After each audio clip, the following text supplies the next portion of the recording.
नमस्ते और इस एक्सप्लेनर में स्वागत है। आज हम एक ऐसी सदियों पुरानी कहावत के बारे में बात करने वाले हैं जो हम सब ने अपने बचपन से कभी ना कभी सुनी ही है, दे दान तो छूटे ग्रहण। लेकिन क्या सच में इसका मतलब सिर्फ उतना ही है जितना हमें लगता है? चलिए आज इसके उस रियल डीपर रहस्य को डीकोड करते हैं जिसे अक्सर बिल्कुल ही इग्नोर कर दिया जाता है।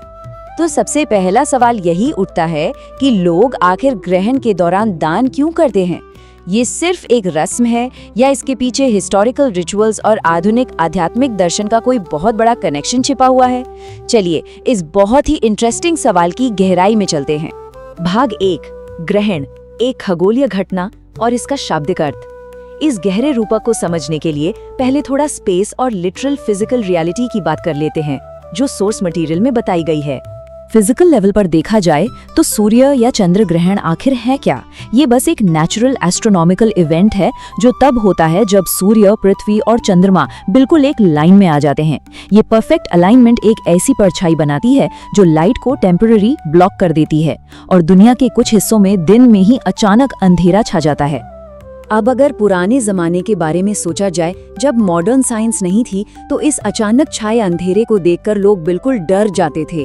उन्हें लगता था कि कोई बहुत बड़ा ग्लोबल क्राइसिस आ गया है और इस डर की वजह से इस क्राइसिस को अवॉइड करने के लिए लोग मंत्र पढ़ने लगते थे, अनाज और फिजिकल चीजों का दान करने लगते थे। वैसे देखा जाए तो अनाज या कपड़ों जैसी चीजों का दान करने से जरूरतमंद को थोड़ी देर के लिए एकदम राहत तो मिल ही जाती थी, दान देने वाले को भी थोड़ी शांति मिल जाती थी। पर सच तो ये है कि इस पूरी प्रैक्टिस का जो स्पिरिचुअल इम्पैक्ट था वो बस टेम्परेरी था, ये कोई परमानेंट सॉल्यूशन नहीं था। भाग 2, ग्रहण का आध्यात्मिक रहस्य, भौतिक से आध्यात्मिक की ओर।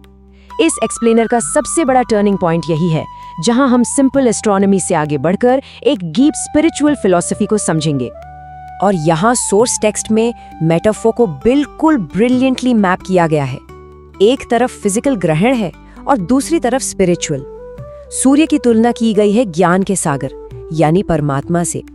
चंद्रमा दर्शाता है मानव आत्माओं को और ये पृथ्वी की परछाई, ये और कुछ नहीं बल्कि इंसान का अहंकार और देह अभिमान है। कितना कमाल का कंपैरिजन है। तो आखिर ये देह अभिमान क्या चीज है?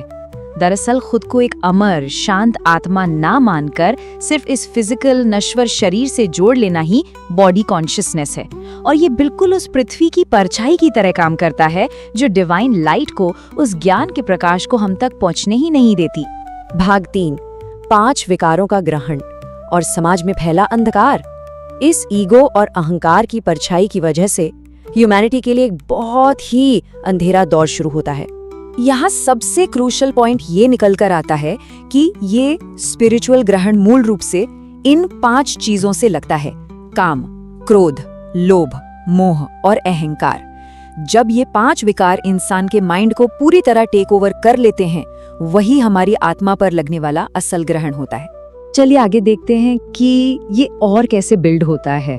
सोर्स टेक्स्ट बहुत डायरेक्टली फिजिकल लूनर इक्लिप्स की काली और लाल परछाई को हमारे अंदर के विकारों से कंपेयर करता है। काली परछाई मतलब वो आत्मा जो काम के विकार से काली पड़ चुकी है, और लाल परछाई वो उस आत्मा को दर्शाती है जो क्रोध की आग में लाल हो गई है। लिटरली हमारी अंदरूनी दुनिया को बाहरी नेचर से मैच कर दिया गया है। और इस स्पिरिचुअल ग्रहण का रियल वर्ल्ड में कितना खतरनाक असर होता है ये स्लाइड दिखाती है। समाज का पूरी तरह पतन होना, असहनीय पीड़ा, बीमारियां, महिलाओं के खिलाफ बढ़ते अपराध, फैलता भ्रष्टाचार और धर्म जाति के नाम पर दंगे। एक्चुअली देखा जाए तो ये सब इन्हीं 5 विकारों का नतीजा है। सोर्स टेक्स्ट का ये कोट तो सीधा पॉइंट पर हिट करता है। वसुधैव कुटुम्बकम यानी पूरी दुनिया एक परिवार है। ये भावना अब सिर्फ नाम मात्र रह गई है। एकदम सही बात है। जब बॉडी कॉन्शियसनेस हमारी सच्ची स्पिरिचुअल अवेयरनेस पर ग्रहण लगा देती है ना, तो आपस में जुड़कर रहने का एंशिएंट आइडियल बिल्कुल ही खत्म हो जाता है। भाग 4, सच्चा दान, विकारों का त्याग और प्रकाश की वापसी। इस अंधेरे की रूट कॉज समझने के बाद नेचुरली बात आती है उस अल्टीमेट सॉल्यूशन की जो टेक्स्ट में दिया गया है। परमात्मा का एक बहुत ही डीप मैसेज जहाँ आता है, हे मीठे बच्चों, इस अंतिम जन्म तक आते आते तुम्हारा देह अभिमान बहुत पक्का हो गया है। ये दिखाता है कि ईगो और सिर्फ बॉडी लेवल पर सोचना सदियों की जर्नी में हमारी फाउंडेशन में कितनी गहराई तक बस चुका है। ये कंपैरिजन सच में ब्रिलियंट है। दो अलग-अलग दान दिखाए गए हैं। एक तरफ जैसे किसी को खाना या कपड़ा दे दिया गया, थोड़ी देर का आराम तो मिल गया, पर दुनिया वही का वही आयरन एज यानी कलयुग में ही बसी रहती है। लेकिन दूसरी तरफ है स्पिरिचुअल दान, यानी अपने इन 5 विकारों को पूरी तरह छोड़ देना।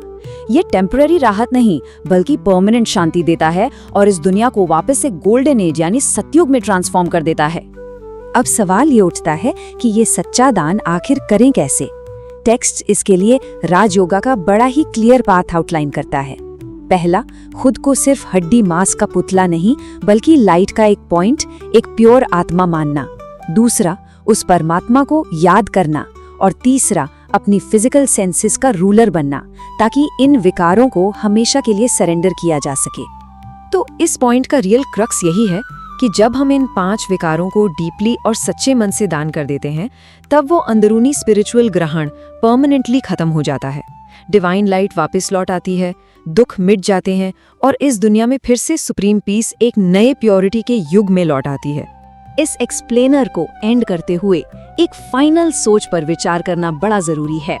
अगर अपने विकारों को छोड़ना ही सबसे सच्ची चैरिटी है, तो इस दुनिया में वापस लाइट लाने के लिए आज खुद के अंदर की ऐसी कौन सी परछाई है जिसका दान सबसे पहले किया जाएगा?